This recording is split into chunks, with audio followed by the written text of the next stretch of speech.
नमस्कार। आज फिर से हम मराठों को लेकर आपके सामने प्रस्तुत हुए हैं और आज मराठों में हम पेशवाओं को लेकर प्रस्तुत हुए हैं और पेशवाओं में वही पुराने पेशवा जो कि हैं पेशवा माधवराव प्रथम, उनको लेकर हम प्रस्तुत हुए हैं। आज मुझे लगता है कि माधवराव की शायद तीसरी वीडियो होगी, तो आज की वीडियो में हम माधवराव को समाप्त कर देंगे और प्रयास करेंगे कि कल से हम माधवराव के बाद किस प्रकार से मराठों की राजनीति कार्य करती है और किस प्रकार से मराठे माधवराव प्रथम के बाद पतन की तरफ जाते हैं, किस प्रकार से अब मराठा पेशवाओं को लोग कंट्रोल करेंगे। जिस प्रकार से कभी ये पेशवा कंट्रोल किया करते थे मराठाओं को, ये पेशवा कभी कंट्रोल किया करते थे मुगल बादशाहों को, और अब वो दौर आ गया जब इन पेशवाओं को कंट्रोल किया जाएगा मराठा लोगों द्वारा या इन्हीं के कुछ लोगों द्वारा। तो ध्यान रखिए, इतिहास फिर से अपने आप को दोहराने वाला है। एक समय वह था कि जब इनका डंका पूरे हिंदुस्तान में बज रहा था और अब माधवराव प्रथम के बाद ये पेशवा अंग्रेजों से बाहरी शक्ति से हार जाएंगे। किस प्रकार से प्रथम, द्वितीय और तृतीय आंग्ल मराठा युद्ध के में, तो किस प्रकार से इनका ह्रास होता है, किस प्रकार से इनका पतन होता है, इनके उत्थान के बारे में हम पूरी जानकारी पढ़ चुके। हम शुरू से पढ़ते आए हुए हैं माधवराव प्रथम तक। तो आइए शुरू करते हैं माधवराव प्रथम को 1761 से। लेकिन अभी माधवराव प्रथम को पढ़ने से पहले एक बार की कड़ी को हम पुरानी कड़ियों से आइए जोड़ लेते हैं, देख लेते हैं कि इनसे पहले क्या हुआ मराठाओं में, इनसे पहले क्या हुआ पेशवाओं में और इनके समय में क्या हो रहा है और बाकी हिंदुस्तान में। उसके बाद हम पेशवा माधवराव को पढ़ेंगे। तो चलिए शुरू करते हैं। तो आइए सबसे पहले इस चार्ट को थोड़ा सा हम समझ लेते हैं। इस चार्ट को समझना बहुत जरूरी है। इस चार्ट को समझिए। आइए देखिए, एक साथ मराठाओं के साथ एक शक्ति और हिंदुस्तान में चल रही थी। जब मराठाओं का जन्म होता है, यानी कि 1674 में जब शिवाजी का राज्याभिषेक हो रहा है, उस समय ऐसा नहीं है कि शिवाजी कोई भारत में इकलौती ताकत है। शिवाजी भारत में कोई इकलौती ताकत नहीं है। उस समय भारत की सबसे बड़ी ताकत है मुगल, और उस समय मुगलों का आखिरी बड़ा बादशाह बात करें तो, जिसने अपने कब्जे में पूरे हिंदुस्तान को लगभग कर लिया, जिसने दक्षिण विजय भी कर ली, वो है जिसके समय में सबसे ज्यादा मुगल साम्राज्य भारत के कब्जे में है, वो है, उसका शासन है। और वो कौन है? तो औरंगजेब है। औरंगजेब का शासनकाल आप जानते हैं 1657 से लेकर के 1707 तक औरंगजेब शासन करता है।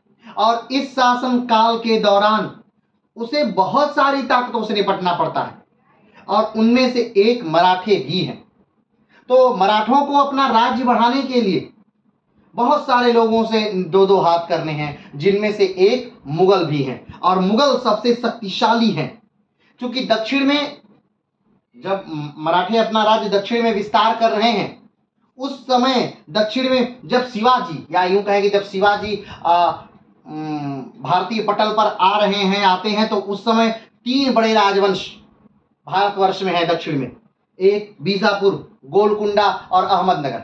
अहमदनगर वही राज्य है जहां पर शिवाजी के पिताजी कभी सेवा दिया करते थे। और जब अहमदनगर को छोड़ते हैं और बीजापुर में जाते हैं, तो फिर बीजापुर में भी शिवाजी के पिताजी सेवा दिए हैं। और शिवाजी का जो मूल लड़ाइयाँ होती है वो कहीं ना बीजापुर से, गोलकुंडा से, कहीं ना कहीं सबसे होती रहती है। तो आइए एक बार हम इस पूरे मुगल साम्राज्य को समझते हैं और मुगलों से मराठाओं के समय में कौन से मराठा किस मुगल के दौरान थे, इसे समझते हैं। और उस प्रकार से किस प्रकार मुगल मराठाओं का अंत होता है और फिर किस प्रकार से पूरी शक्ति जो है वो पेशवाओं के हाथ में आती है, इसे थोड़ा सा समझते हैं। तो चलिए शुरू करते हैं बाबर से। बाबर से क्यों शुरू करेंगे? क्योंकि जो बाबर है वो मुगल वंश का संस्थापक है। 1526 में बाबर ने मुगल वंश की स्थापना की। ठीक किसको हराकर? तो इब्राहिम लोदी को हराकर 1526 में बाबर ने मुगल वंश की स्थापना कर दी। और पानीपत का प्रथम युद्ध, देखिए पानीपत में कुल 3 युद्ध हुए हैं। पानीपत का प्रथम युद्ध, पानीपत का द्वितीय युद्ध और पानीपत का तृतीय युद्ध। पानीपत का जो प्रथम युद्ध है वो बाबर और इब्राहिम लोदी के बीच हुआ है, जिसमें बाबर की जीत होती है और भारत में मुगल वंश की नींव पड़ती है और लोदी वंश का खात्मा होता है, या यूं कहें तो सल्तनत काल का खात्मा होता है, जो लगभग 1194 से चलते हुए आ रहा था भारत में, और जिसके अंतर्गत 5 राजवंशों ने शासन किया। ठीक, तो उसका समाप्त होता है और मुगल वंश प्रारंभ हो जाता है 1526 में। तो 1526 में मुगल वंश प्रारंभ होता है बाबर की अगुवाई में। बाबर मुगल वंश का क्या है? संस्थापक है। बाबर के बाद उसका जो पुत्र है, अब ध्यान देखिएगा कि जो पानीपत का प्रथम युद्ध है ये बाबर ने किया, लेकिन पानीपत का द्वितीय युद्ध जो है वो बाबर के पुत्र यानी हुमायूं के पुत्र अकबर ने, अकबर और हेमचंद्र विक्रमादित्य के बीच होता है, जिसमें जो अकबर है वो जीत जाता है, या यूं कहे तो बैरम खान जो अकबर का संरक्षक है वो जीत जाता है। और पानीपत का जो तृतीय युद्ध है यही विनाशक युद्ध है, और ये युद्ध कहीं ना कहीं देखिए अब बाबर से कहीं ना कहीं हम जुड़े हैं। आज हम पढ़ने वाले हैं जिनको पेशवा माधवराव, तो माधवराव कहीं ना कहीं से देखिए पानीपत के युद्ध से जुड़ गए, क्योंकि पानीपत के युद्ध के बाद यानी 1761 में पानीपत का युद्ध होता है। पानीपत का तीसरा युद्ध 1761 में होता है, और 1761 के युद्ध के बाद ही माधवराव प्रथम जो है इनके पिता को बहुत घात लगता है, और इनके पिता उस युद्ध के बाद उस सदमे को बर्दाश्त नहीं कर पाते हैं, और पानीपत के तृतीय युद्ध के बाद इनके पिता बालाजी विश्वनाथ जो हैं वो मर जाते हैं, उनकी मृत्यु हो जाती है, और उनकी मृत्यु के बाद पेशवा माधवराव जो है वो गद्दी पर बैठते हैं। और पेशवा माधवराव जो हैं ये बाजीराव के द्वितीय औलाद हैं, तो प्रथम औलाद इसी पानीपत के तृतीय युद्ध में क्या हो गई है? तो मार दी गई है, जिसका नाम क्या है? तो विश्वास राव है। ठीक है, तो वही पानीपत का जो प्रथम युद्ध है वो हुआ है 1526 में। पानीपत का प्रथम युद्ध और पानीपत का तृतीय युद्ध कहीं ना कहीं एक दूसरे से जुड़ ही जा रहे हैं। चलिए, तो यहाँ पे बाबर ने स्थापना कर दी मुगल वंश की। बाबर के बाद मुगल वंश को और बढ़ाने के लिए हुमायूं आता है, लेकिन हुमायूं को उदार बुद्धिहीन कहा जाता है। उदार बुद्धिहीन का मतलब कि जब बाबर मर रहा है तो बाबर ने अपने साम्राज्य को अपने भाइयों में बांटने के लिए हुमायूं से कह दिया था, और हुमायूं उदार व्यक्ति, उसने वैसा किया, उसने अपने साम्राज्य को भाइयों में बांट दिया, और भाइयों में बांटने से उसका साम्राज्य क्या हो गया? तो छोटा हो गया। उसका साम्राज्य जो था वो कमजोर हो गया, और कमजोर होने से हुमायूं को कहीं ना कहीं शेरशाह सूरी से हारना पड़ा। तो 1530 से 1540 तक हुमायूं राज्य करता है, लेकिन उसके बाद 40 में वो हार जाता है, चौसा का युद्ध 40 में हार जाता है, कन्नौज का युद्ध, और उस युद्ध को हारने के बाद हुमायूं को देश छोड़कर भागना पड़ता है। लेकिन जब 1555 में वो देखता है कि कहीं ना कहीं अब हालात मेरे अनुकूल हैं, क्योंकि जो शेरशाह सूरी है वो मर गया है, उसका लड़का जो इस्लाम शाह है वो मर गया है, और अब जो शासक हैं सूर्यवंश के वो बहुत ही नाकाबिल है, तो फिर से सरहिंद का युद्ध करता है, और सरहिंद के युद्ध के बाद उसे सत्ता मिलती है, लेकिन सत्ता का सुख वो भोग नहीं पाता है, और 1556 में वो दिल्ली की पुस्तकालय की सीढ़ियों से गिर करके क्या हो जाता है? तो मर जाता है। कमेंट बॉक्स में बताइएगा कि किस पुस्तकालय की सीढ़ियों से गिर करके हुमायूं मरा था। आगे बढ़ते हैं। उसके बाद 1556 में मात्र 13 से 14 वर्ष का एक छोटा सा बालक, किसका? हुमायूं का बालक, वो राजा बनता है। कहाँ? तो कालानौर पंजाब में। जब हुमायूं की मृत्यु होती है उस समय अकबर जो है वो कालानौर पंजाब में है, और उसकी वहीं पर नीम के पेड़ के नीचे बैठा करके उसे राज्याभिषेक करा दिया जाता है। क्यों राज्याभिषेक इतने जल्दी में कराया जाता है? क्योंकि इधर हेमचंद्र विक्रमादित्य आगरा को जीत लिए हैं, दिल्ली को जीत लिए हैं, और उधर से अकबर अपनी सेना लेकर के आ रहा है, और उसे टकराना है पानीपत के में ही, जहां पर उसके दादाजी लड़े थे, और दादाजी ने लड़कर मुगल वंश की नींव डाली थी, मुगलों को भारत में आगमन कराया था। वहीं पर फिर से एक बार निर्णायक युद्ध होना है। उस 14-13 साल के बच्चे का एक 22 बार के लगातार विनर, यानी जो युद्धों में लगातार 22 युद्ध लगातार जीता है हेमचंद्र विक्रमादित्य, एक बढ़िया सेनापति है, उसके साथ एक छोटे से बच्चे को लड़ना है, और फिर भी अकबर कहीं न कहीं कहा जाता है कि जीत ही जाता है। फाइनली वो युद्ध जीत करके अकबर ने फिर से लाज बचा ली मुगलों की, और मुगल फिर से भारत में स्टेबल हो गए। इसके बाद अकबर का जो बेटा है वो जहांगीर, जिसका नाम सलीम था, वो राजा बनता है, और 1605 में अकबर की मृत्यु के बाद सलीम राजा बन जाता है और राज करता है। 1627 में जहांगीर की जो सबसे बड़ी बात है वो ये है कि वो बेहतरीन चित्रकार है, और भारत को कहीं ना कहीं अपने पिता के ढर्रे पर ही चलाता है। आगे अगली बात आती है, तो जहांगीर के बाद उसका पुत्र जो है शाहजहां, जो एक बेहतरीन सेनापति है, वो एक राजा बनता है और वो अपने राज्य को कहीं ना कहीं बहुत बेहतरीन ढंग से विस्तारित करता है। शाहजहां की ये बातें जैसे कि हम भूल गए हैं कि वो बेहतरीन सेनापति है, वो बेहतरीन लड़ाका है, वो युद्ध निपुण व्यक्ति है। हमें बस एक चीज शाहजहां की याद रह गई है और वो कि वो बढ़िया वास्तुकार है। यानी उसने ताजमहल बनवाया, उसने लाल किला बनवाया, उसने शाहजहानाबाद, दिल्ली में शाहजहानाबाद बसाया। ये बातें हमें याद है। उसके युद्ध कौशल, उसकी वीरता हमें क्या हो गई है, भूल गई है। तो शाहजहां राजा बनता है, लेकिन शाहजहां जब अभी जीवित ही है कि उसका पुत्र जो औरंगजेब है वो दिल्ली पर आक्रमण कर देता है और औरंगजेब अपने भाई दारा शिकोह की हत्या करके खुद राजा बन जाता है और अपने पिता शाहजहां को कैद कर देता है। 57 में शाहजहां को कैद किया जाता है और कैद में ही 1666 में शाहजहां की मृत्यु हो जाती है। अब ध्यान दीजिए, 1657 में राजा बनते हैं कौन, तो औरंगजेब राजा बनता है। 1657 में कौन राजा बन जाता है, औरंगजेब राजा बनता है। और 1657 से लेकर 1707 तक औरंगजेब क्या रहता है, राजा रहता है। ये बात ध्यान रखिएगा, ठीक है। अब देखिए यहां पर औरंगजेब जब भारत का राजा है, उसी समय जो है शिवाजी 1674 में क्या करते हैं, अपना राज्याभिषेक करवाते हैं। उनका औरंगजेब से कई बार संधि हुई, लेकिन हर बार उनकी संधि क्या हो जाती है, टूट जाती है। औरंगजेब से मिलने के लिए शिवाजी आगरा भी जाते हैं, लेकिन वहां पर भी बात नहीं बनती है और कहीं ना कहीं औरंगजेब इनको कैद करा लेता है। और कैद कराने के बाद उस कैद से किसी तरह से शिवाजी निकल करके भाग आते हैं और फिर से औरंगजेब में इनमें संधि होती है, लेकिन फिर वो संधि ज्यादा दिन तक नहीं चलती। औरंगजेब इनसे बनारस की जागीर छीन लेता है शिवाजी से और शिवाजी फिर नाराज हो जाते हैं और फिर सूरत लूटते हैं। बहुत सारे युद्ध होते हैं, यानी औरंगजेब और शिवाजी कभी भी एक नहीं हो पाए, उनका मत एक नहीं हो पाया। वो हमेशा कहीं ना कहीं दोनों अपने जीवन में लड़ते ही रहे।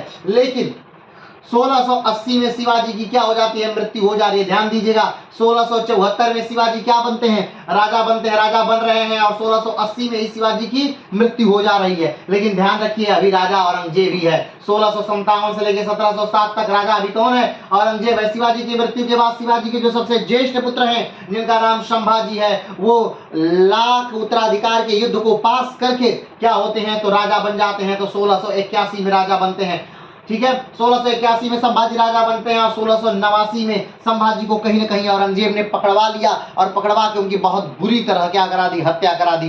संभाजी की हत्या देखिए, अब 1681 से लेके 1689 तक संभाजी राज करते हैं जो शिवाजी के लड़के हैं, लेकिन अभी भी शासन किसका है, तो औरंगजेब का शासन है भारत में, ठीक है। संभाजी की मृत्यु के बाद उनका जो पुत्र है संभाजी के मृत्यु के बाद शिवाजी के जो पुत्र है राजाराम, वो राजा बनते हैं। लेकिन उनका शासन भी 1689 से लेकर के 1700 तक ही रहता है, ठीक है। राजाराम का कब तक रहता है, 1689 से लेकर 1700 तक ही राजाराम का क्या रहता है, शासन काल रहता है। और इस शासन काल में राजाराम भी कुछ खास नहीं कर पाते हैं। राजाराम भी पूरे जीवन अपने क्या रखते हैं, तो भागते ही रहते हैं। तो ध्यान दीजिएगा, शिवाजी मर गए, शासन औरंगजेब का है। संभाजी मर गए, शासन औरंगजेब का है। राजाराम मर गए, शासन औरंगजेब का है। उसके बाद अब देखिए, फिर उसके बाद शिवाजी द्वितीय राजा बनते हैं। शिवाजी द्वितीय कौन है, शिवाजी द्वितीय जो है राजाराम के ही क्या है, पुत्र हैं, ठीक है।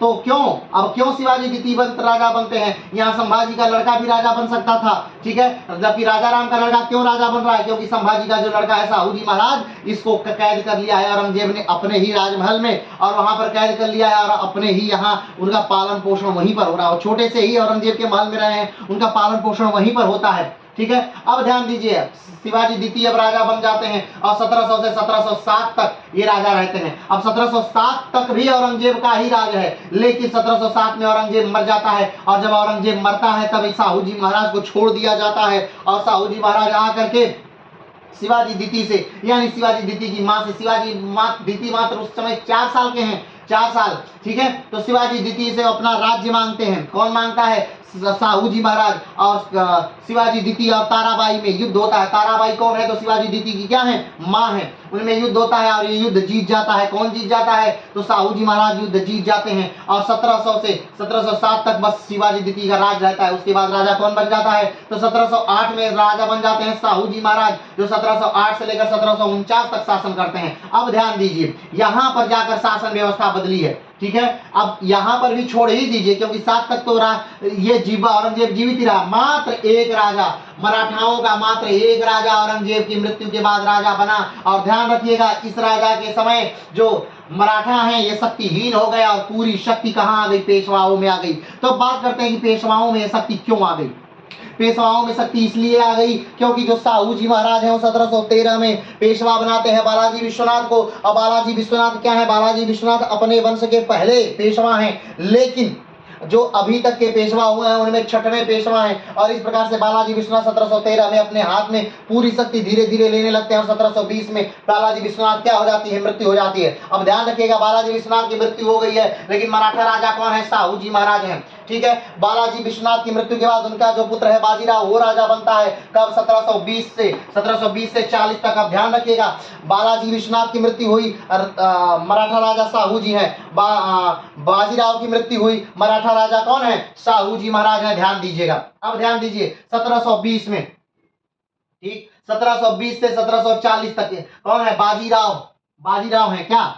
जो पेशवा है वो बाजीराव है। अब देखिए 1720 से लेकर के 1740 तक यहां आप देखेंगे जब, तो 1719 राजा बदला, 1719 राजा बदला, 1719 राजा बदला, यानी 19 में ही 3 राजा क्या कर दिए गए? बदल दिए गए। ध्यान रखिएगा। और चौथा राजा गद्दी पर क्या हो गया? बैठ गया, मोहम्मद शाह रंगीला। चौथा राजा गद्दी पर बैठ जाता है। और ये पूरी जो कारिस्तानी है वो कहीं न कहीं, ठीक है, फर्रुखसियर द्वारा जो लाए गए 2 लोग सत्ता में थे, सैयद बंधु, उन्हीं की ये पूरी कारिस्तानी है जो चीजों को बदल रहे हैं। अब ध्यान दीजिए, तो 19 तक, यानी कि बाजीराव, बालाजी बाजीराव, जब तक बाजीराव हैं तब तक अब ये लोग एक तरह से राज कर रहे हैं। लेकिन अब यहां से फर्रुखसियर के शासनकाल से अगर देखा जाए तो मोहम्मद शाह रंगीला के शासनकाल तक ये पूरा जो शासनकाल है वो कहीं न कहीं मुगलों के लिए बड़ा घातक सिद्ध हुआ है। क्योंकि यहाँ में जो ये जो मुगल हैं ये मात्र कठपुतली शासक बन के रह गए हैं। लोग यहाँ आए हैं, बदल दिए हैं, आए हैं, बदल दिए हैं, आए, बदल दिया गया। ठीक, चलिए छोड़ते हैं। अब देखिए पेशवा बालाजी विश्वनाथ जब 1713 में पेशवा बनते हैं तो 1720 तक शासन करते हैं। और 1720 में उनके जो पुत्र हैं बाजीराव वो शासक बन जाते हैं। अब 1720 में वो शासक बनते हैं तो 1720 से 1740 तक शासन करते हैं। और 1740 में उनकी मृत्यु के बाद उनके जो पुत्र हैं वो राजा, वो पेशवा बन जाते हैं बाजीराव। ठीक है। अब ध्यान दीजिए, साहू जी महाराज की मृत्यु हो गई 1749 में। जब 1749 में साहू जी महाराज की मृत्यु हो गई तो साहू जी महाराज क्या है? निसंतान है। और साहू जी महाराज अगर निसंतान है तो फिर कोई भी अब गद्दी पर नहीं बैठेगा। तो अब जो ये पेशवा की जो मराठा की शक्ति है, मराठा राजा की जो शक्ति है वो भी पेशवाओं के पास क्या हो जाती है? आ जाती है। तो बालाजी बाजीराव के समय जो मराठा शक्ति है, मराठा राजा की शक्ति है, वो भी पेशवाओं में क्या हो जाती है? सम्मिलित हो जाती है। और बालाजी विश्वनाथ कब से कब तक शासन करते हैं? तो 1740 से लेकर 1761 तक बालाजी विश्वनाथ क्या करते हैं? शासन करते हैं। और इन्हीं के समय में होता है पानीपत का तृतीय युद्ध। और पानीपत का तृतीय युद्ध देखकर ही उसी के आघात के कारण बालाजी बाजीराव की क्या हो जाती है? मृत्यु हो जाती है। और जब बालाजी बाजीराव की मृत्यु हो गई है तो बालाजी बाजीराव का जो सबसे बड़ा पुत्र है जिसका नाम विश्वास राव है वो भी इसी युद्ध में मार दिया गया है। तो उत्तराधिकारी भी इसी युद्ध में मार दिया गया। तो उसके बाद बालाजी बाजीराव का दूसरा जो पुत्र है जिसका नाम क्या है? जिसका नाम माधवराव है, वो गद्दी पर बैठता है। और माधवराव कब गद्दी पर बैठता? 1761 तक। लेकिन माधवराव को क्या हो जाती है? टीबी हो जाती है 1772 में। 1771-72 में टीबी हो जाती है। 1772 में माधवराव क्या हो जाते हैं? मर जाते हैं। अब माधवराव के मरने के बाद देखिए यहाँ पर पेशवा शक्ति बढ़ रही है, पेशवा शक्ति बहुत बढ़ गई, पेशवा शक्ति और बहुत बढ़ गई, पेशवा शक्ति लास्ट में पेशवा शक्ति घट गई, पेशवा शक्ति घट गई। और फिर से माधवराव ने पेशवा शक्ति को वही पहुंचा दिया जहां तक पेशवा शक्ति थी। लेकिन माधवराव के मरने के बाद पेशवा शक्ति एकदम क्या हो गई? छीण हो गई। पेशवा शक्ति क्या हो गई? एकदम छीण हो गई। अब इसके बाद कौन बनेगा? क्या तो पेशवा कौन बनेगा? तब नारायण राव को पेशवा बनाया जाता है। अब नारायण राव कौन है? तो नारायण राव भी बालाजी बाजीराव के क्या हैं? तीसरे पुत्र हैं। नारायण राव बनते हैं, लेकिन नारायण राव को मरवा दिया जाता है। किसके द्वारा? तो बालाजी बाजीराव के जो भाई हैं रघुनाथ राव द्वारा, इनके द्वारा मरवा दिया जाता है नारायण राव को। और नारायण राव के को मारने के बाद रघुनाथ राव क्या करते हैं? खुद गद्दी पर बैठ जाते हैं। ठीक। अब उनके गद्दी पर बैठने के बाद पूरे मराठा साम्राज्य में लगभग विद्रोह हो जाता है और रघुनाथ राव को कहीं न कहीं गद्दी छोड़नी पड़ती है। ठीक। और गद्दी जब छोड़ते हैं तो उसके बाद माधवराव द्वितीय को गद्दी पर क्या किया जाता है? बैठाया जाता है। अब ये माधवराव द्वितीय कौन है? तो ये माधवराव द्वितीय जो है वो नारायण राव के क्या है? पुत्र हैं। ठीक है। माधवराव द्वितीय कौन है? तो नारायण राव के पुत्र हैं और ये अंडर में ही काम करते हैं किसके? नाना फडणवीस के। किसके? नाना फडणवीस के अंडर में क्या करते हैं? कार्य करते हैं। और नाना फडणवीस इनको इतना दबा देते हैं कि कहीं ना कहीं इनको आत्महत्या कर लेनी पड़ती है। तो 1795 में ये शनिवार वाड़ा से कूद करके क्या कर लेते हैं? आत्महत्या कर लेते हैं। अब जब देखा जाता है कि माधव इधर किसी का कोई पुत्र ही नहीं है, तब उसके बाद नाना फडणवीस जाते हैं इसी रघुनाथ राव के पास और रघुनाथ राव का जो पुत्र है उसी को बाजीराव द्वितीय को क्या बना देते हैं? पेशवा बना देते हैं। और ध्यान रखिएगा, रघुनाथ राव जो है ये प्रथम आंग्ल मराठा युद्ध कराता है और उनका जो पुत्र है बाजीराव द्वितीय ये द्वितीय आंग्ल मराठा युद्ध कराता है और उसके बाद फिर तृतीय आंग्ल मराठा युद्ध होता है। और इन 3 युद्धों ने पूरे मराठा साम्राज्य को समाप्त कर दिया। बाजीराव द्वितीय को उठा करके कानपुर के बिठूर में भेज दिया और मराठा साम्राज्य क्या हो गया? समाप्त हो गया। और उसके बाद कभी कोई मराठा साम्राज्य नहीं चलता है। तो एक समय 1760-61 का जो सब पूरे भारत पर सबसे ज्यादा शासन करने वाला लोग हैं, सबसे बड़े शासन व्यवस्था को अंजाम देने वाले जो लोग हैं वो पूरे लोग क्या हो जा रहे हैं? खत्म हो जा रहे हैं। आप देख लीजिए, ये मैप देखिए, ये जो मैप में आपको दिख रहा है ये पाकिस्तान वाला भाग, ये अफगानिस्तान वाला भाग, ये पूरा जम्मू, हिमाचल, पूरा लगभग उत्तरांचल, उत्तर प्रदेश, झारखंड, उड़ीसा का ये पूरा भाग, ये महाराष्ट्र, ये सब कुछ, ये पूरा भाग, इतना बड़ा भारत कब्जे में है किसके? मराठाओं के कब्जे में है। ये मैप है 1761 का, 1760 का ये मैप है। और मात्र उसी साल ही 1761 में ये क्या हो जाते हैं? धराशाही हो जाते हैं। और 1818 आते आते ये पूरा जो एरिया है सब कुछ भी बिना छोड़े, समझ लीजिएगा, पूरा एरिया सब कुछ किसके? सहायक संधि के द्वारा अंग्रेजों के अधिपत्य में चला जाता है। ये पूरा एरिया ही अंग्रेजों के पास आ जाता है। अब ध्यान दीजिए, ये क्या है? 1757 में प्लासी के युद्ध में, 1757 में अंग्रेजों और बंगाल के बीच प्लासी का युद्ध हुआ था, इसे समझिएगा। ठीक, 1757 में अंग्रेजों में और बंगाल के नवाब में प्लासी का युद्ध होता है। अब 1757 में मात्र थोड़ा सा बंगाल उनके कब्जे में था। ध्यान दीजिएगा, औरंगजेब राजा बनता है 1657 में। 57 का समय बड़ा महत्वपूर्ण समय है। औरंगजेब राजा बनता है 1657 में। ठीक, 1657 में ही कैद कर लिया जाता है शाहजहां को। 1657 में औरंगजेब राजा बन जाता है और ठीक उसके 100 साल बाद यानी 1757, ठीक 1757 में होता है प्लासी का युद्ध। कब? 1657 औरंगजेब राजा बना, 1757 प्लासी का युद्ध हुआ और 1857 क्रांति होती है, यानी 1857 की क्रांति। तो ये 57 का जो समय है, चाहे वो 1657 है, चाहे 1757 है, चाहे 1857 है, ठीक है, ये सारा समय जो है बड़ा बेहतरीन समय है और ये कहीं ना कहीं परिवर्तनकारी समय है। इस 1657 ने एक बड़ा परिवर्तन किया भारतीय इतिहास में, मुगलों के इतिहास में बहुत भारी परिवर्तन हुआ।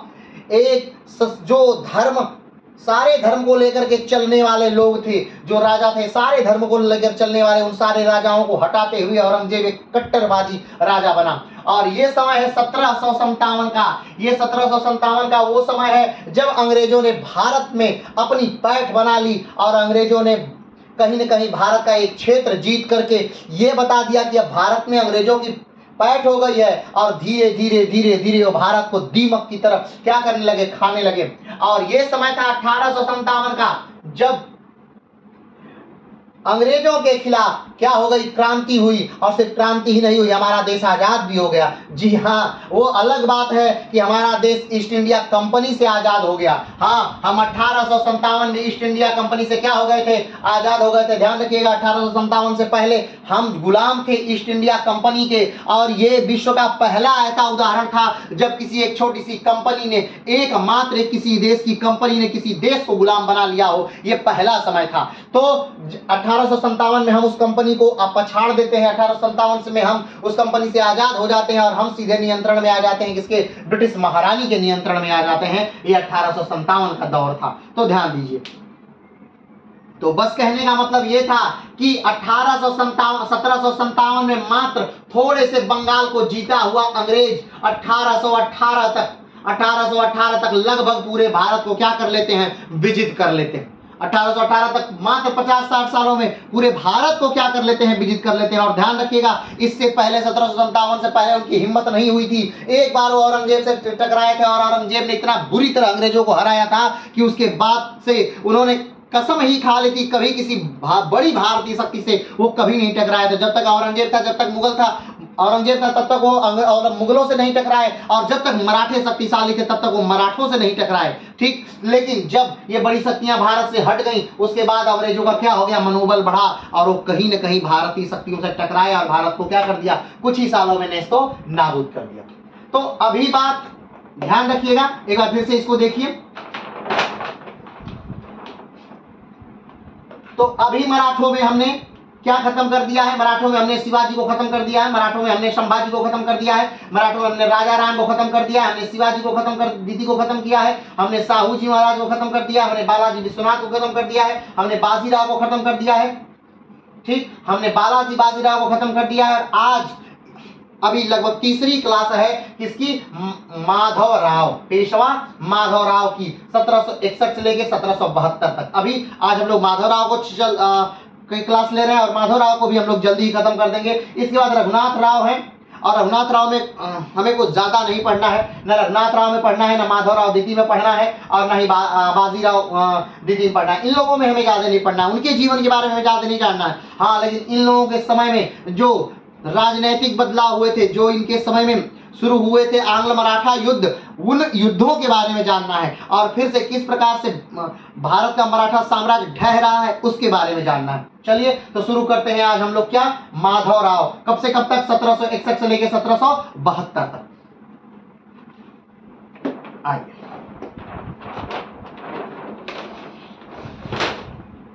तो चलिए शुरू करते हैं। पेशवा माधव राव। तो अभी पेशवा माधव राव के बारे में जो हमने शुरू किया, तो चलिए पहले पेशवा माधव राव को शुरू से शुरू करते हैं। पेशवा माधव राव हैं, पेशवा माधव राव किसके लड़के हैं, तो पेशवा माधव राव जो लड़के हैं वो बालाजी बाजीराव के लड़के हैं। बालाजी बाजीराव एक बेहतरीन शासक हैं, लेकिन उनके समय में एक युद्ध होता है जिसे पानीपत का तृतीय युद्ध कहते हैं।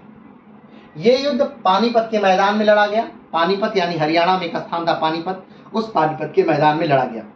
कब लड़ा गया, तो 1761 में लड़ा गया।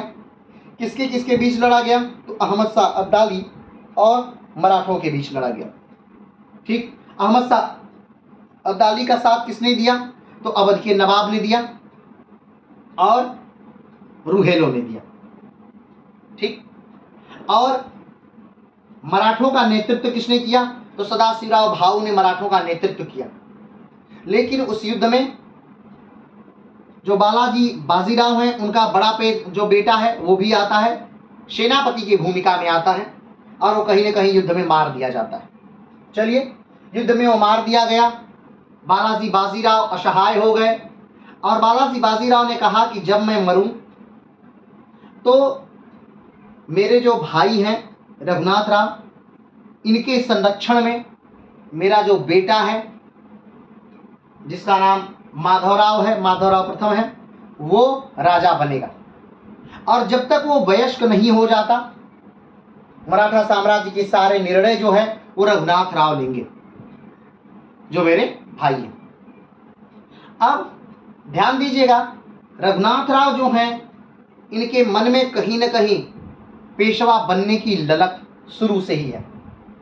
ठीक, रघुनाथ राव वही हैं जो उत्तर भारत में जाकर के कई युद्ध लड़े हैं, और सिर्फ लड़े ही नहीं हैं बल्कि लगभग पूरे उत्तर भारत को मराठाओं के लिए जीता भी है रघुनाथ राव ने। लेकिन जब जल्दी ही नाना साहब यानी बालाजी बाजीराव की जब जल्दी ही मृत्यु हो जाती है, तो इनके मन में कहीं न कहीं पेशवा बनने की ललक आ जाती है। क्यों, क्योंकि हालात ऐसे पैदा हो गए जो इनको कहीं न कहीं उस चीज के लिए उद्वेलित कर रहे थे। क्या हालात पैदा हो गए, पहला तो जो पेशवा का उत्तराधिकारी था, कौन, तो विश्वासराव, वो 1761 के पानीपत के तृतीय युद्ध में मर गया। और जो स्वयं पेशवा थे वो भी 1761 के युद्ध के 2 ही महीने बाद मर गए। तो राजा कौन बनेगा, यानी पेशवा कौन बनेगा, अगर पेशवा बनने लायक कोई है भी तो वो अभी बालक है, अभी छोटा है, 16 साल 17 साल का है। ये जो बालक है ये 16-17 साल का है। अब 16-17 साल का बालक से तो बेहतर है कि एक योग्य आदमी पेशवा बने, जो अच्छा लड़ाका है, अच्छा उत्तर भारत का जानकार है। पेशवाओं के हार का कारण या मराठाओं के हार का कारण एक और ये भी माना जाता है कि जो सदाशिवराव भाऊ, जिन्होंने पानीपत के तृतीय युद्ध में मराठाओं का नेतृत्व किया था, उनको उत्तर भारत में लड़ने का अनुभव नहीं था। ये भी एक कारण मान लिया जाता है पेशवाओं के हार का। तो सदाशिवराव भाऊ जब हार गए, पूरा युद्ध समाप्त हो गया, तो उसके बाद कहीं न कहीं रघुनाथ राव के मन में आया कि मैं पेशवा अब क्या हो सकता हूं, बन सकता हूं। तो जब माधवराव पेशवा बनने लगा तभी बहुत सारी इन्होंने अड़चनें पैदा की, लेकिन फाइनली माधवराव पेशवा क्या हो गया, बन गया। अब माधवराव पेशवा तो बन गया, लेकिन अभी वो बालक है, उसको समझ अभी कम है। अब संरक्षक के तौर पे नियुक्त हो गए कौन, तो राघोबा, जिसे रघुनाथ राव कहते हैं, राघोबा संरक्षक के तौर पे नियुक्त हो गए। और धीरे धीरे वो प्रशासन में अपने जान पहचान के लोगों को उच्च पद देना शुरू कर दिए। अब इस बात का विरोध किया गोपिकाबाई ने। अब गोपिकाबाई कौन है, तो गोपिकाबाई जो हैं वो माधवराव की माता हैं, यानी बालाजी बाजीराव की पत्नी हैं गोपिकाबाई। गोपिकाबाई इस बात का विरोध करती हैं, राघोबा की बातों का विरोध करती हैं कि आप सिर्फ अपने जान पहचान के लोगों को क्या बना रहे हैं, उच्च उच्च पद दे रहे हैं। इस बात का क्या करती हैं, विरोध करती हैं। अब जब वो इस बात का विरोध करती हैं तो कहीं न कहीं मराठाओं में दो दल बन जाते हैं। एक दल जो सपोर्ट कर रहा है किसको, वो सपोर्ट कर रहा है माधवराव को, और दूसरा दल जो सपोर्ट कर रहा है किसको, तो वो सपोर्ट कर रहा है रघुनाथ राव को। अब दो दल बन जाते हैं और दोनों दल आपस में क्या होने लगते हैं, लड़ने लगते हैं, कहीं न कहीं लड़ने लगते हैं। लेकिन जो जनता है, इसका जो साथ है वो किसके पास है, तो कहीं न कहीं माधवराव के साथ है। क्यों, क्योंकि इसके पिता मरे हैं और मराठों ने बहुत कुछ खोया है पानीपत के तृतीय युद्ध में, तो जनता माधवराव के साथ है। तो रघुनाथ राव एक चाल चलते हैं, वो गोपिकाबाई से कहते हैं कि अगर आपने मेरे मर्जी से कार्यों को नहीं होने दिया तो मैं अपने पद से इस्तीफा दे दूंगा, और जो मेरे कर्मचारी है वो भी अपने पदों से इस्तीफा दे देंगे, फिर आप अपना चलाइएगा शासन व्यवस्था। अब जब ये बातें सामने निकल करके आती हैं तो गोपिकाबाई कहती हैं ठीक है। वो कुछ लोगों को पदों पर नियुक्त कर देती हैं और राघोबा को उनके पद से हटा भी दिया जाता है। अब ये बात रघुनाथ राव को क्या लग जाती है, बुरी लग जाती है, और वो अपनी सेना तैयार करने लग जाते हैं। तो अब दो तरफ सेनाएं तैयार होने लगी, एक रघुनाथ राव की सेना और दूसरी माधवराव की सेना। अब दोनों सेनाएं क्या होने लगी हैं, तैयार होने लगी, और दोनों सेनाएं तैयार हो गई, आमने सामने आ गई और युद्ध शुरू हो गया। अब माधवराव ने बताया कि माधवराव ये योग्य व्यक्ति हैं, इसमें कोई शक नहीं है। माधवराव एक लड़ाके हैं, इसमें कोई शक नहीं है। माधवराव एक अच्छे राजनीतिज्ञ हैं, अच्छे कूटनीतिज्ञ हैं, इसमें कोई शक नहीं है। लेकिन बस रघुनाथ राव जो हैं उनको लोलुपता है, उनको वो चाहते हैं कि मैं राजा बनूं। अब इसमें क्या गलत है क्या सही है, इतिहासकारों पे छोड़ दीजिए, आप बस स्टोरी पर ध्यान दीजिए, कंसंट्रेशन करिए।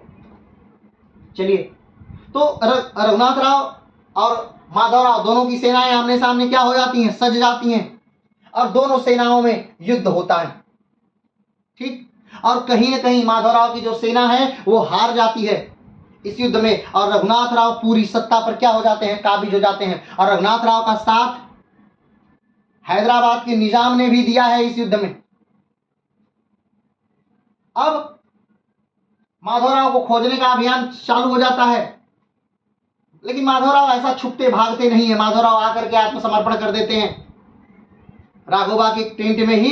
माधवराव आकर के क्या कर देते हैं, आत्मसमर्पण कर देते हैं और कहते हैं कि काका मैं हूं यहाँ। अब रघुनाथ राव दिखाते हैं कि नहीं भाई, मुझे धन का कोई लोलुपता नहीं है, मैं धन तो एकदम नहीं चाहता, ना धन चाहता हूं, ना पद चाहता हूं, जाओ तुम्हारा राज्य है, तुम्हारा साम्राज्य, तुम शासन करो। लेकिन 2000 सैनिकों को माधवराव को नजरबंद करने के लिए भेज दिया जाता है, और माधवराव को और उनकी मां गोपिकाबाई को क्या कर लिया जाता है, नजरबंद कर लिया जाता है। अब इसी दौरान जो दक्षिण में निजाम है, हमने आपको जब भी मराठा साम्राज्य का मैप दिखाया है तो दक्षिण में दिखाया है कि दक्षिण में वो हिस्सा कब्जा नहीं हुआ है। तो जो दक्षिण में निजाम हैं उन्हें लगता है कि इस समय मराठाओं को हराने का सबसे सही समय है। कारण क्योंकि 1761 के युद्ध के बाद मराठे कमजोर हुए हैं, और दूसरा कारण कि मराठाएं इस समय गृह युद्ध में उलझे हुए हैं, वो अपने उत्तराधिकार की युद्ध में लड़ाई में उलझे हुए हैं, तो इस समय वो कमजोर हैं। और यही सब चीजों को देख करके निजाम जो है वो आक्रमण कर देता है मराठाओं पर। लेकिन मराठाओं की एक खूबी है, मराठा कहीं भी उलझे हुए हों, कैसी भी स्थिति में हों, लेकिन ये उनकी आपसी लड़ाई है, उनकी पर्सनल लड़ाई है। जब भी कोई बाहरी व्यक्ति मराठाओं पर आक्रमण करता है तो सारे मराठा एक हो जाते हैं, और वही कार्य इस समय भी हुआ। निजाम ने मराठाओं पर आक्रमण किया और पूरे जो मराठा हैं वो क्या हो गए, तो एक हो गए। सारे मराठा सरदार एक हो गए। जो निजाम की सेना में भर्ती थे वो भी मराठाओं के गुट में आ गए, जो निजाम के यहाँ कार्यरत थे वो भी मराठाओं के गुट में आ गए। अब सारे मराठा साम्राज्य एक होकर बेहतरीन युद्ध लड़ते हैं। निजाम पूना पर भी आक्रमण कर देता है, पूना तक पहुंच जाता है, पूना तक को लूटता है, और ये औरंगाबाद को लूटते हैं, मराठा औरंगाबाद को लूटते हैं, और कहीं ना कहीं इस युद्ध में निजाम हार जाता है। अब ध्यान रखिएगा, इस युद्ध में जो मुख्य लीड रोल की भूमिका निभाते हैं वो माधवराव निभाते हैं। माधवराव अपनी मां को मनाते हैं और अपनी मां को मना करके युद्ध लड़ते हैं, और माधवराव के ही नियंत्रण में, माधवराव के ही अंडर में रघुनाथ राव इस युद्ध में लड़ते हैं। अब सोचिए कितनी बड़ी एकता है कि भले रघुनाथ राव ने माधवराव को कैद करके रख लिया है, लेकिन रघुनाथ राव माधवराव के साथ लड़ रहे हैं। लेकिन जब इस युद्ध को माधवराव जीत लेते हैं तो पूरे जनता में एक बात कहीं ना कहीं आ जाती है कि नहीं, ये जो बालक है ये भले 17 साल का है, लेकिन ये क्या है, 18 साल का है, लेकिन ये क्या है, योग्य है। तो रघुनाथ राव को इसका पद इसको क्या कर देना चाहिए, दे देना चाहिए। अब जब ये युद्ध हो जाता है निजाम के साथ तो कहीं ना कहीं माधवराव क्या हो जाते हैं, बहुत ज्यादा ताकतवर हो जाते हैं, बहुत ज्यादा शक्तिशाली हो चुके हैं अब माधवराव, और वो अब रघुनाथ राव को कैद कर देते हैं। शनिवार बाड़ा में रघुनाथ राव को क्या कर दिया जाता है, माधवराव के द्वारा कैद कर दिया जाता है। युद्ध समाप्त हो गया, रघुनाथ राव को कैद कर दिया गया, माधवराव अब पूर्णतः पेशवा बन चुके हैं, अब कहीं कोई संशय नहीं।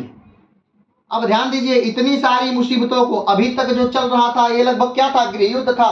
तो अपने गृह युद्ध से निकलते हैं कौन, माधवराव। माधवराव का पूरा कार्यकाल जो है वो मात्र 11 साल का है। 11 साल के अपने कार्यकाल में जो माधवराव हैं, शुरुआती के 2 वर्ष जो है वो गृह युद्ध में रहते हैं, और आखिर के जो 1-2 वर्ष है वो अपनी बीमारी से लड़ते हुए रहते हैं। और बीमारी से तो इस हद तक वो कराहते हैं कि अपने लोगों से, अपने दरबारियों से या अपने कर्मचारियों से कहते हैं कि मुझे मार दो, मैं अब ये दर्द को सहन नहीं कर पा रहा हूं, दर्द को बर्दाश्त नहीं कर पा रहा हूं, तो मुझे क्या करो, मार दो। इस हद तक वो करा रहे हैं। तो चलिए पेशवा माधवराव को हम शुरू करते हैं। 1761 से लेकर 1772 तक ये पेशवा रहे और मराठों का नेतृत्व इन्होंने किया। इन्होंने मराठों की खोई शक्ति को फिर से प्राप्त किया, या यूं कहें कि ये भी वो वही मराठा है, ये आखिरी शक्तिशाली पेशवा है तो ये भी अतिशयोक्ति नहीं है, और ये आखिरी महान पेशवा है ये भी अतिशयोक्ति नहीं है। तो अब किस प्रकार से ये पेशवा फिर से, जो मराठाओं ने उत्तर भारत में अपनी पूरी स्थिति को खो दिया है, वो कैसे प्राप्त करते हैं। क्योंकि माधवराव में एक गजब की शक्ति है सबको नियंत्रित करके चलने की, ठीक, तो ये सबको नियंत्रित करके चलते हैं। मल्हारराव होलकर को नियंत्रित करके चल रहे हैं, नाना फडणवीस को नियंत्रित करके चल रहे हैं। तो इस समय 3 त्रिमूर्तियां उठ के खड़ी होती हैं, नाना फडणवीस, महाराज सिंधिया, ठीक। तो आइए देखते हैं हम लोग मराठा राज्य का पुनः विस्तार। हैदर अली पर विजय।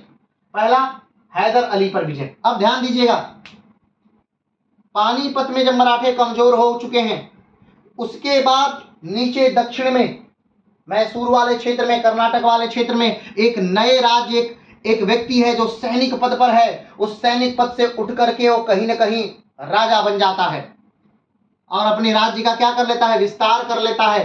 मैसूर तक उसका कब्जा हो जाता है, मराठा कर्नाटक पर लगभग पूरा कब्जा हो जाता है। अब उसका एम है कि वो उत्तर की तरफ, यानी मराठाओं के क्षेत्र में उत्तर की तरफ वो बढ़े, और वो कौन है, तो मैसूर राजवंश है, यानी कि हैदर अली है। हैदर अली कहा जाए तो अनपढ़ है, लेकिन योग्य व्यक्ति।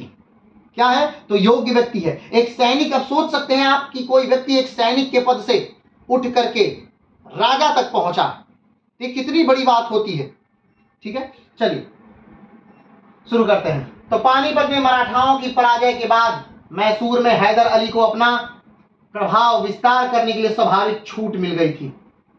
ठीक, पानीपत के युद्ध में जब मराठे क्या हो जाते हैं, पराजित हो जाते हैं, तब सबको ऐसा लगता है कि मराठे बहुत कमजोर हो गए और सब लोग अपने राज्य का क्या कर रहे हैं, विस्तार कर रहे हैं। उत्तर में राजपूत कर रहे हैं, उधर रोहिल्ला कर रहे हैं, दक्षिण में हैदर अली कर रहे हैं। तो सब लोग पानीपत के तृतीय युद्ध के बाद अपने राज्यों का क्या कर रहे हैं, विस्तार कर रहे हैं। चलिए आगे बढ़ते हैं। अगला पॉइंट है, हैदर अली मैसूर और कर्नाटक पर सत्ता स्थापित करने में भी संतुष्ट नहीं हुआ तथा एक विशाल साम्राज्य का शासक होने का स्वप्न देखने लगा। उसने एक बड़ी सेना एकत्रित कर मराठों के राज्य पर आक्रमण आरंभ कर दिया। ठीक, हैदर अली क्या करता है, एक विशाल सेना लेता है और मराठों के राज्य पर क्या कर देता है, आक्रमण कर देता है।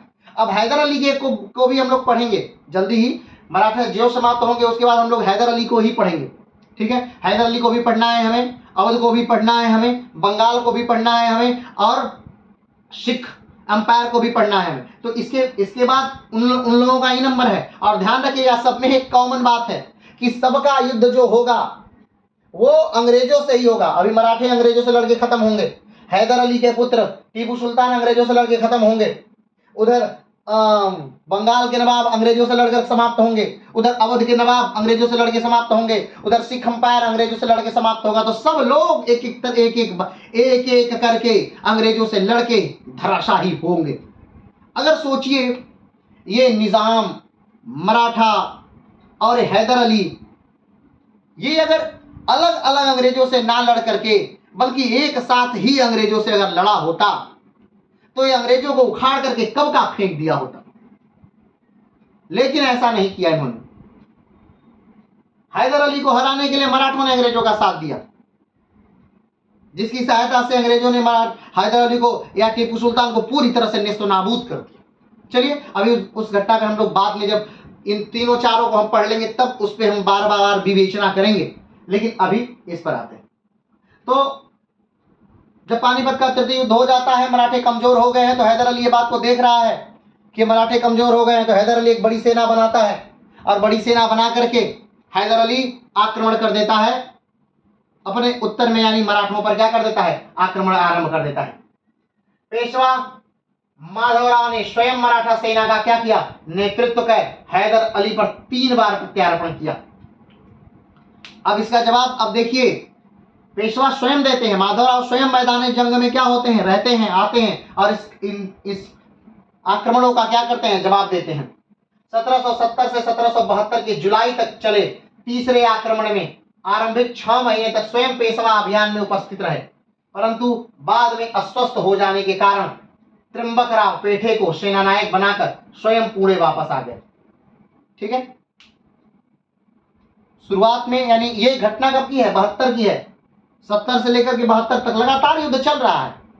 आप पता सोचिएगा कि युद्ध हुआ एक दिन में 2 दिन में खत्म हुआ, नहीं, कई पॉइंटों पर, कई एरियो में युद्ध हो रहा है। कहीं वहां हो रहा है तो वहां सेना हारने लगी तो पता चला उधर युद्ध हो रहा है। जैसे अभी आप ध्यान दिए होंगे, अभी यूक्रेन और रसिया युद्ध चल रहा है, तो कहीं कई एरिया है जहां यूक्रेन जीत रहा है, कई एरिया जहां रशिया जीत रहा है, और सोचिए कितने सालों से चल रहा है। तो ये युद्ध जैसे चल रहा है, सेम वैसे ही ये युद्ध भी क्या हो रहा था, हैदर अली और मराठों के बीच में क्या हो रहा था, चल रहा था। ठीक, ये युद्ध ऐसे तब चलते हैं जब 2 देश की सीमा निर्धारित हो, वो कहीं ना कहीं 2 देश एक ही जगह रहने वाले हों, उस साम्राज्य विशेष के पास पास रहते हों, जिनकी सीमाएं लगती। लेकिन अगर एक आक्रमणकारी होता और दूसरा यहाँ का राजा होता, तब ये युद्ध ज्यादा दिन तक नहीं चलता, क्योंकि आक्रमणकारी को युद्ध खत्म करना है। ठीक है, चलिए आगे बढ़ते हैं। 7 मार्च 1771 को मोती तालाब के युद्ध में हैदर अली पराजित हो गया। 7 मार्च 1771 को मोती तालाब के युद्ध में हैदर अली क्या हो गया, पराजित हो गया। 30 मार्च को हैदर अली के प्रतिनिधि मीर फैजुल्ला के द्वारा, 7 मार्च 1771 को मोती तालाब के युद्ध में हैदर अली क्या हो जाता है, पराजित हो गया।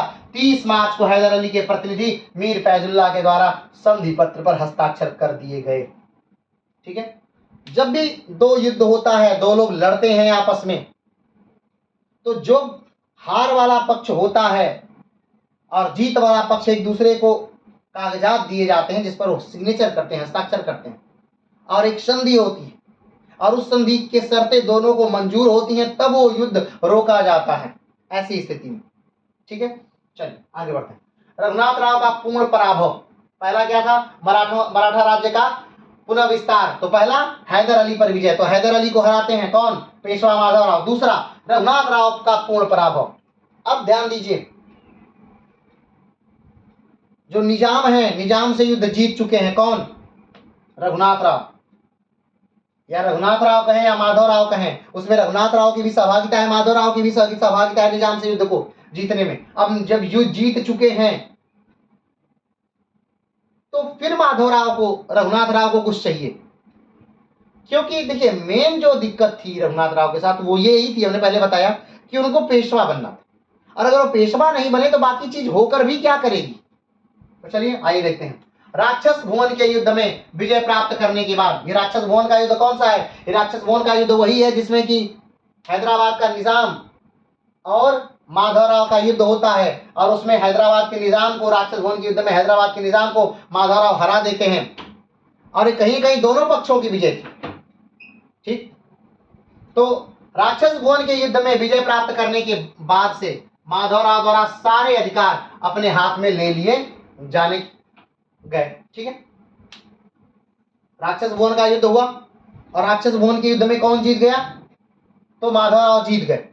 और माधवराव ने देखा कि जब अब सब लोग उनके समर्थन में हैं, तो उन्होंने क्या किया माधवराव ने, कि जो अच्छे अच्छे पोस्ट थे जहां पर रघुनाथ राव ने अपने कर्मचारियों को नियुक्त किया था, सबको हटा दिया, और योग्य व्यक्तियों को वहां पर क्या कर दिया? नियुक्त कर दिया, या अपने लोगों को वहां पर क्या कर दिया? तो नियुक्त कर दिया। ठीक, अब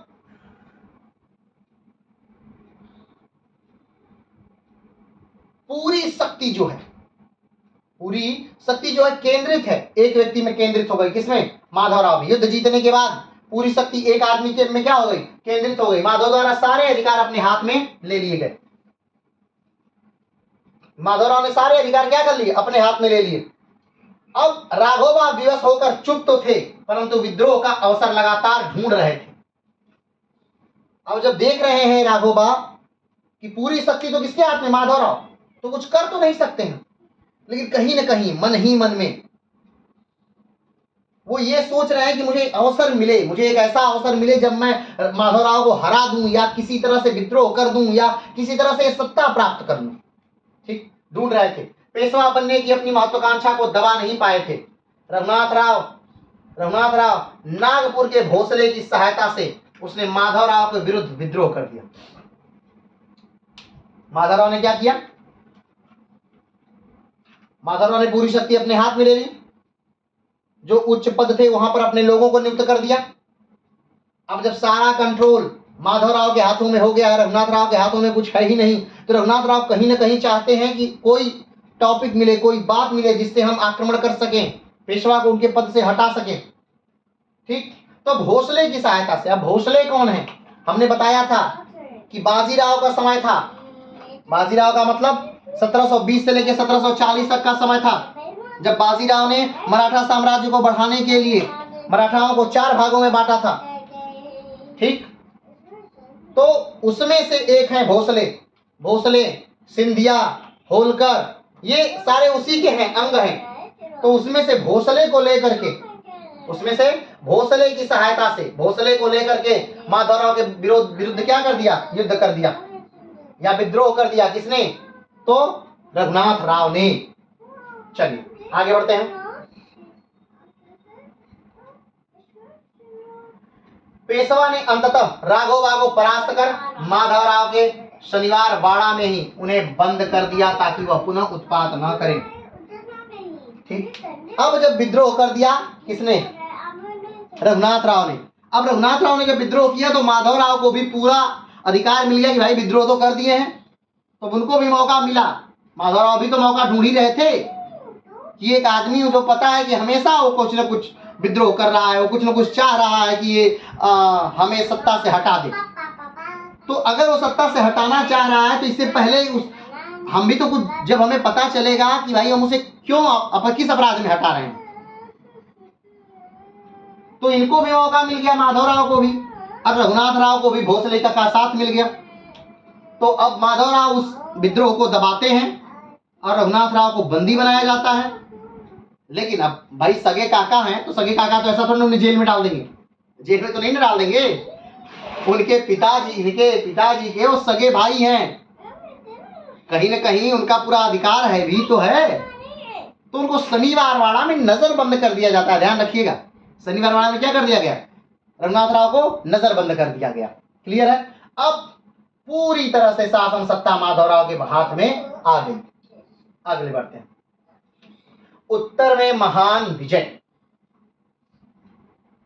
उत्तर में महान विजय 1761 में जयपुर के राजा माधव सिंह को मल्हार राव होलकर के द्वारा परास्त कर दिया गया। मल्हार राव होलकर कौन है, याद करिएगा। पानीपत के तृतीय युद्ध में मल्हार राव होलकर लड़े थे, लेकिन बच गए थे। ठीक है। तो 1761 में मल्हार राव होलकर ने किसको हरा दिया, माधव सिंह को हरा दिया। मल्हार राव होलकर ने 1761 में किसको हराया, माधव सिंह को हराया।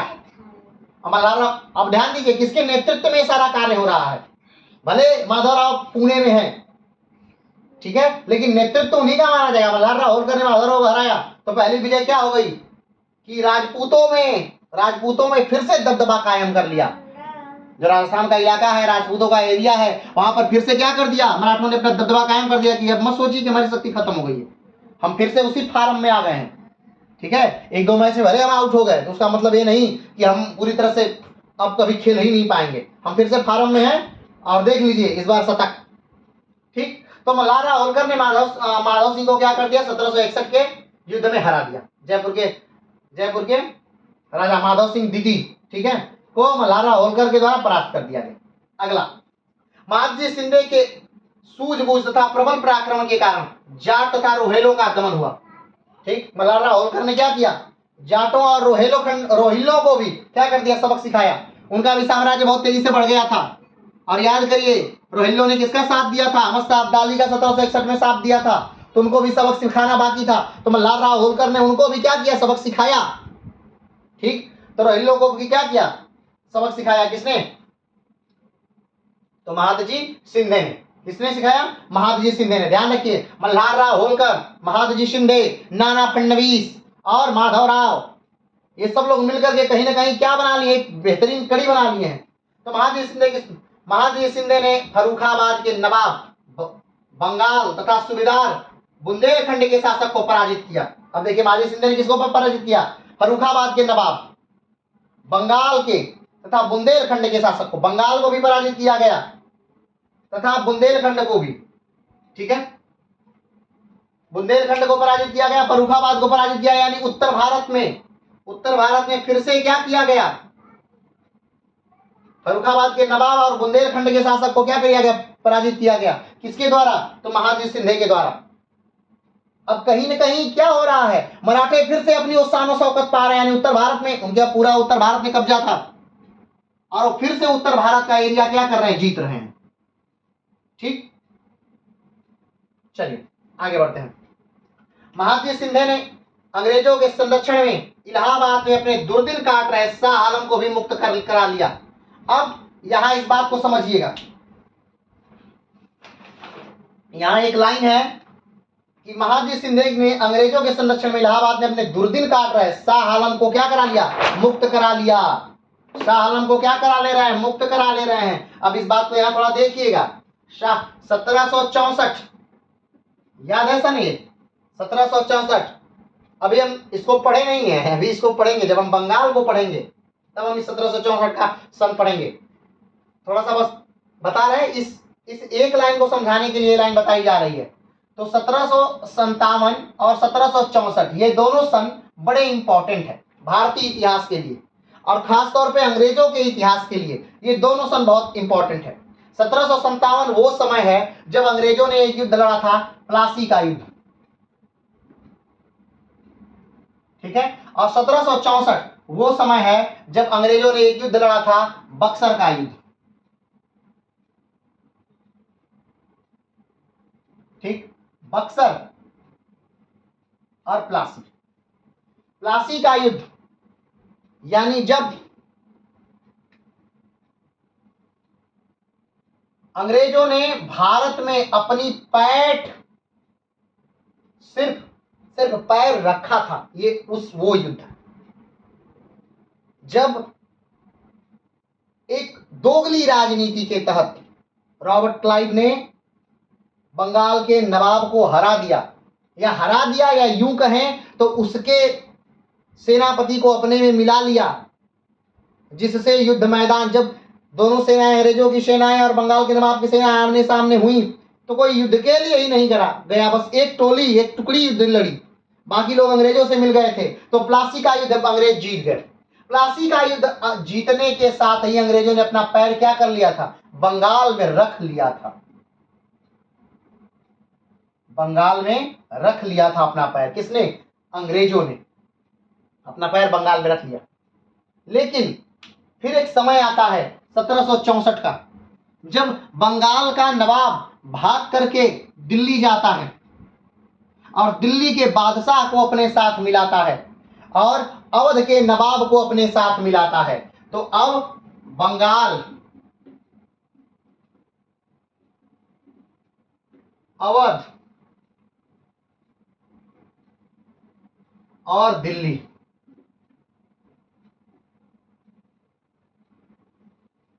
ये तीनों मिलकर, ये तीनों भारत की बड़ी शक्तियां हैं। ध्यान दीजिएगा, 1761 में मराठे हार चुके हैं, मराठों की शक्ति क्षीण हो चुकी है। और मराठों की शक्ति जब क्षीण हो गई है तब उत्तर भारत में को पूरा इलाका उत्तर भारत का खाली है। तब ये तीनों मिलकर के, उस समय तक यही तीनों उत्तर भारत के एक तरह से हैं शक्तिशाली लोग। तो बंगाल, अवध और दिल्ली, ये तीनों के शासक मिलकर के एक युद्ध लड़ते हैं। किससे? अंग्रेजों से।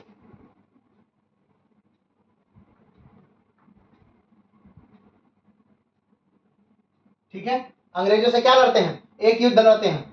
और हेक्टर, अंग्रेजों का नेतृत्व कौन कर रहा है? Hector Munro. हेक्टर मुनरो इन तीनों को एक साथ हरा देता है। कहां पर? तो 1764 में बक्सर के युद्ध में इन तीनों को हरा देता है। हेक्टर मुनरो 1764 में बक्सर के युद्ध में इन तीनों को एक साथ हरा देता है। हमने फिर कहा कि 1761 में पानीपत का युद्ध हो चुका है। 1761 में पानीपत का तृतीय युद्ध हो चुका है। मराठों की जो शक्ति है उत्तर भारत में इस समय नहीं है। उत्तर भारत में मराठों की शक्ति खत्म हो चुकी है। अब सिर्फ दक्षिण भारत के इलाकों में मराठों की शक्ति बची है। अभी तो राजा बने हैं कौन? 1761 में तो फिर से राजा बने हैं पेशवा माधवराव। तो अभी तो धीरे धीरे अभी आएंगे, उत्तर में आएंगे, ऐसा नहीं कि इनको नहीं जीतेंगे, जीतेंगे। लेकिन अभी बता रहे तो 1764 में इन तीनों से युद्ध होता है। और 1765 में एक संधि होती है, इसको कहते हैं इलाहाबाद की संधि। अब ये संधि में क्या है, युद्ध कैसे कैसे हुआ, पूरा डिटेल हम बक्सर का युद्ध का जानेंगे। अभी बस इस लाइन को समझने का हम प्रयास कर रहे हैं। तो हेक्टर मुनरो ने इस तीनों संयुक्त सेना को, भारत के इन तीनों संयुक्त सेना को हरा दिया। कहां? बक्सर में 1764 में हरा दिया। और इसको हराने के बाद ही जो दिल्ली के बादशाह हैं, तो दिल्ली के बादशाह कौन है? दुर्दिन कौन काट रहा है? शाह आलम। ठीक, तो जो शाह आलम है ये दिल्ली के बादशाह हैं उस समय। ठीक, और ये दिल्ली के बादशाह तो उसी समय इलाहाबाद में, ये दिल्ली के बादशाह को इलाहाबाद में रख दिया गया। क्या लगे आप दिल्ली मत संभालिए, दिल्ली अंग्रेज संभाल लेंगे। तो कहीं ना कहीं दिल्ली को अंग्रेज संभाल रहे हैं। लेकिन जब महादजी शिंदे आते हैं, जब उत्तर भारत में आक्रमण करते हैं, तो वो फिर से जो शाह आलम है इनको मुगलिया सल्तनत का क्या बना देते हैं? तो राजा बना देते हैं। बात समझ रहे हैं? मुगलिया सल्तनत का क्या बना देते हैं? तो राजा बना देते हैं। तो हम बस इसी बात को कह रहे हैं। अंग्रेजों ने सन से इलाहाबाद में अपने दुर्दिन काट रहे, शाह आलम को भी मुक्त करा लिया। महादजी शिंदे ने शाह आलम को दिल्ली में ले जाकर उन्हें पुनः सिंहासीन करवा दिया। दिल्ली पर मराठों का फिर से क्या हो गया? कब्जा हो गया। बादशाह शाह आलम ने महादजी को अनेक उपाधियों के अतिरिक्त वकील मुल्लत की उपाधि भी प्रदान की, जिसका अधिकार बादशाह से कुछ ही कम होता है। अब सोचिए, जब एक व्यक्ति जो अंग्रेजों के कब्जे में है, बहुत बुरे तरह से उससे व्यवहार किया जा रहा है और उसको फिर से कोई राजा बना दे, बादशाह बना दे, तो उस व्यक्ति के प्रति वो कितना ज्यादा माने अपने प्राण रखने के लिए तैयार रहेगा। तो वही बात हो रही है यहाँ पर। तो जब शाह आलम इतना ज्यादा ऋणी हैं किसके, तो महादजी शिंदे के, तो महादजी शिंदे को बहुत सारी उपाधियां देते हैं, बहुत सारी पदवियां देते हैं। ठीक है, आगे बढ़ते हैं। इस प्रकार माधवराव की सूझबूझ, दूरदर्शिता, संगठन क्षमता के कारण मराठा साम्राज्य अपने सर्वोच्च विस्तार तक क्या हो गया, पहुंच गया। अब कमेंट बॉक्स में बताइएगा कि शाह आलम के साथ क्या क्या दुर्गतियां हुई थी। बहुत विस्तार से हम शाह आलम को पढ़ाए थे, बहुत विस्तार से शाह आलम के बारे में हर एक चीज बताए थे, कैसे किसने अंधा किया, किसने कहां अंधा किया, किसने कहां नचवाया, क्या किया गया, क्या क्या हुआ, पूरा डिटेल थोड़ा सा बताइए कमेंट बॉक्स में, क्योंकि आज फिर बताएंगे तो फिर क्लास और ज्यादा लंबी होगी, तो भी और लंबी नहीं करनी है, बताई हुई चीजों को दोबारा बताने का यहाँ कोई औचित्य नहीं है। ठीक है, तो अब देखिए, पहले हैदर अली को कंट्रोल करते हैं पेशवा माधवराव, उसके बाद रघुनाथ राव को कंट्रोल कर रहे हैं पेशवा माधवराव, और उसके बाद उत्तर भारत में जिन जिन लोगों ने मराठों को कहीं ना कहीं धोखा दिया, उन सारे लोगों से बारी बारी क्या लेते हैं, बदला लेते हैं। और जो मुगलिया सल्तनत के राजा हैं उनको भी क्या करते हैं, उनको भी बादशाह बना देते हैं, अंग्रेजों को दिल्ली से मार करके क्या कर दे रहे हैं, भगा दे रहे हैं। अब ध्यान दीजिएगा, 1771-72 तक फिर 71 में फिर से मराठा का कब्जा कहां तक, दिल्ली तक हो गया, लेकिन 1803 में फिर से कब्जा वहां से क्या हो जाएगा, खत्म हो जाएगा। 1803 में क्या हो जाएगा, एक कब्जा फिर से वहां से क्या हो जाएगा, खत्म हो जाएगा। उसको आप पढ़ चुके हैं, बता चुके हैं। चलिए, रोग एवं निधन, पेशवा माधवराव का निधन के बारे में जानते हैं। अपने अल्पकालीन शासन में बड़े बड़े कार्य करने वाले पेशवा माधवराव के अंतिम 2 वर्ष बड़े कष्टपूर्ण बीते। उन्हें क्षय रोग हो गया था, यानी टीबी हो गई थी, और उस समय तक टीबी का कोई इलाज नहीं था। ठीक है, हो गया था, जिसके कारण वे पीड़ा से तड़पते हुए सैया पर ही पड़े रहते। कभी कभी पीड़ा इतनी तीव्र हो जाती कि वे अपने सेवकों से अपना अंत करने के लिए कहते। कौन, पेशवा माधवराव। उन्होंने राघोबा को मुक्त करके, अब ध्यान दीजिए, अब देखिए फिर से कितना करुणामय समय है, फिर से कितना करुणामय समय है। एक समय था कि, चलिए इसको थोड़ा सा समझिएगा।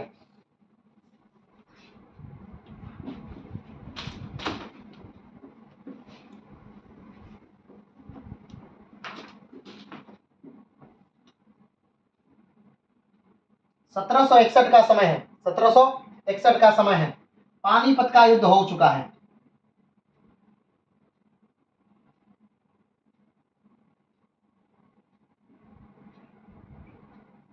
सत्रह सौ इकसठ का समय है, पानीपत का युद्ध हो चुका है।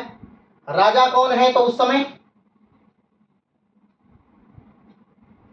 राजा या यूं कहें पेशवा, पेशवा कौन है तो बालाजी बाजीराव। ठीक है, पानीपत का युद्ध हो चुका है और पेशवा कौन है, बालाजी बाजीराव पेशवा है। ठीक, तो बालाजी बाजीराव पेशवा हैं, और इनके जो भाई हैं, ये कौन है, रघुनाथ राव।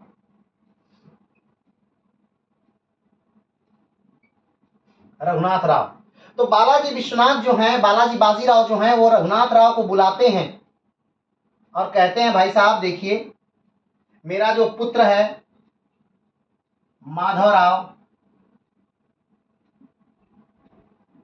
बालाजी बाजीराव बुलाते हैं किसको, रघुनाथ राव को बुलाते हैं। ये कब की बात है, 1761 की बात है। ठीक है, 1761 की बात है। तो बालाजी बाजीराव बुलाते हैं रघुनाथ राव को, रघुनाथ राव को बुला के कहते हैं, देखिए मेरा पुत्र है माधवराव, ये जब तक वयस्क नहीं हो जाता तब तक आप इसका क्या करिएगा, देखभाल करिएगा, इसका संरक्षण करिएगा। रघुनाथ राव कहते हैं ठीक है, ठीक है, रघुनाथ राव क्या करते हैं, ठीक है। लेकिन जब बालाजी बाजीराव की क्या हो जाती है, मृत्यु हो जाती है, क्या हो गए, मृत्यु, बालाजी बाजीराव की मृत्यु हो जाती है, तो यही रघुनाथ राव माधवराव से क्या करते हैं, युद्ध करते हैं। यही रघुनाथ राव माधवराव से क्या करते हैं, युद्ध करते हैं। अब ध्यान दीजिए, फिर से माधवराव का अंतिम समय है, 1700 72 का समय, रघुनाथ माधवराव की मृत्यु होने वाली है। माधवराव अपने अंतिम समय में कहते हैं कि मुझे इनके आराध्य देव जो है वो गणपति, कहते हैं मुझे गणपति के मंदिर में ले चलिए। तो माधवराव को उनको गणपति के मंदिर में ले जाया जाता है और उसी गणपति के मंदिर में ही माधवराव की कुछ समय बाद पूरा माधवराव को गणपति के मंदिर में ले जाया जाता है, वो तो अलग बात है। पूरी प्रशासन व्यवस्था वहीं से चलाने के लिए चलती है, यानी गणपति मंदिर से ही पूरी प्रशासन व्यवस्था चलती है। तो वही माधवराव फिर से बीमार हैं। 1772 का समय है, माधवराव बीमार पड़ गए। अभी देखिए बालाजी बाजीराव बीमार हुए, उन्होंने रघुनाथ राव को बुलाया माधवराव का संरक्षण करने के लिए, और रघुनाथ राव ने संरक्षण के बदले क्या किया, माधवराव से युद्ध किया। अब माधवराव बीमार हैं, अब माधवराव फिर से रघुनाथ राव को बुलाते हैं। रघुनाथ राव को क्या करते हैं, बुलाते हैं, कौन बुलाते हैं, माधवराव बुलाते हैं और कहते हैं देखिए मेरा एक छोटा भाई है, मेरा क्या है, एक छोटा भाई है नारायण राव। कौन है, मेरा छोटा भाई है नारायण राव।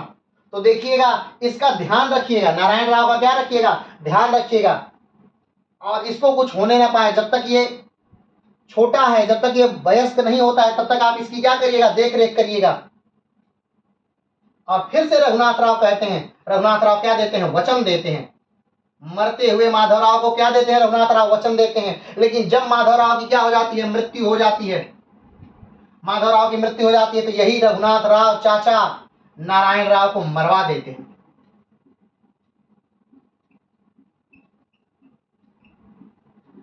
यही रघुनाथ राव चाचा नारायण राव को क्या करेंगे, मरवा देंगे। अभी इस चीज को हम पढ़ेंगे, लेकिन बस हम आपको बता रहे हैं कि रघुनाथ राव चाचा नारायण राव को क्या कर देंगे, मरवा देंगे। और मरवाने की घटना जो है बहुत करुण घटना है। जब कुछ मारने वाले लोग शनिवार वाड़ा में आ जाते हैं इस नारायण राव के कमरे में, तो नारायण राव किसी तरह से लोगों को ढकेल करके भागता है।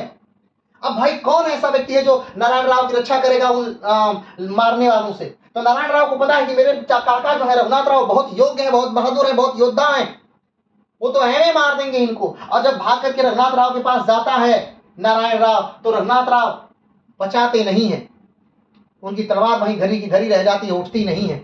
और इनके सामने ही, रघुनाथ राव की आंखों के सामने ही इस बच्चे को क्या कर दिया जाता है, मार दिया जाता है, मार दिया जाता है। ठीक है, तो वही बात कह रहे हैं कि माधवराव बुलाते हैं रघुनाथ राव को और वचन लेते हैं कि नारायण राव की आप क्या करेंगे, रक्षा करेंगे। लेकिन ये रघुनाथ राव ऐसा करते नहीं। चलिए आगे बढ़ते हैं। राघवा ने वचन दिया कि वे सदा उसकी सहायता तथा रक्षा करेंगे। पेशवा की बड़ी इच्छा थी कि उन्हें इष्टदेव गणेश के चरणों में मृत्यु प्राप्त हो। उनकी इच्छा का अनुसरण करते हुए उन्हें थेऊर के मंदिर में ले जाया गया। थेऊर एक मंदिर है महाराष्ट्र में, उसी मंदिर में लेके जाया गया। किसको, तो माधवराव को। क्यों, क्योंकि उनकी इच्छा थी कि मैं मेरे जो आराध्य देव है, मेरे जो इष्ट देव है गणपति, मैं उनके सामने अपने प्राण को त्यागूं। वो मरना चाहते थे अपने इष्ट देव गणपति के। तो बहुत कई महीनों तक, 2-4 महीनों तक वहीं से पूरा प्रशासन व्यवस्था चला, थेऊर मंदिर से ही पूरा प्रशासन व्यवस्था चला। लेकिन वही थेऊर मंदिर में ही माधवराव की क्या हो जाती है, मृत्यु हो जाती है। माधवराव की जब मृत्यु होती है 18 नवंबर, ध्यान दीजिएगा, 18 नवंबर 1772 में पेशवा माधवराव का निधन हो गया। उसकी पत्नी रमाबाई स्वेच्छा से उनके साथ सती हो गई। उनकी पत्नी है, नाम है उनका रमाबाई। माधवराव की पत्नी का क्या नाम है, रमाबाई। रमाबाई जो है वो माधवराव के साथ क्या हो जाती है, सती हो जाती है। याद करिए, जब शिवाजी मरते हैं, कौन, शिवाजी कब मरते हैं, 1680 में। शिवाजी जब 1680 मरते हैं तो इनके साथ भी इनकी पत्नी सती हुई थी।